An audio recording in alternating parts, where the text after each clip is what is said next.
వరంగల్ జిల్లా ఎంజీఎం హాస్పిటల్లో డాక్టర్స్ సిబ్బంది తీరుపై ఆగ్రహం వ్యక్తం చేశారు కలెక్టర్ సత్యశారదాదేవి. ఆసుపత్రిని కలెక్టర్ ఆకస్మికంగా తనిఖీ చేశారు. విధుల నిర్వహణలో నిర్లక్ష్యం వహిస్తున్న వారిపై ఫైర్ అయ్యారు. ఆసుపత్రి సిబ్బంది హాజరు బుక్ను పరిశీలించారు. పేషెంట్స్ దగ్గరికి వెళ్లి ఆసుపత్రిలో ఉన్న సమస్యల గురించి అడిగి తెలుసుకున్నారు. డ్యూటీ సక్రమంగా చేయకుంటే కఠిన చర్యలు తీసుకుంటామని హెచ్చరించారు కలెక్టర్.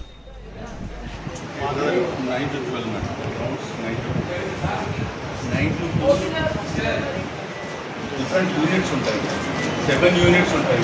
7 యూనిట్స్లో ఇవాళ సెకండ్ యూనిట్, ఇవాళ 6th యూనిట్. ఎస్ మేడం, ఇప్పుడు 6th యూనిట్ వాళ్ళు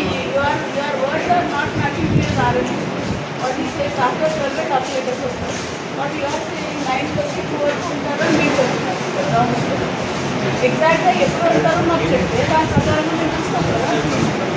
అప్పుడు డాక్టర్ ఎప్పుడు వస్తారు, 6 యూనిట్స్ ఉంటాయి. జీతానికి డాక్టర్ ఎప్పుడు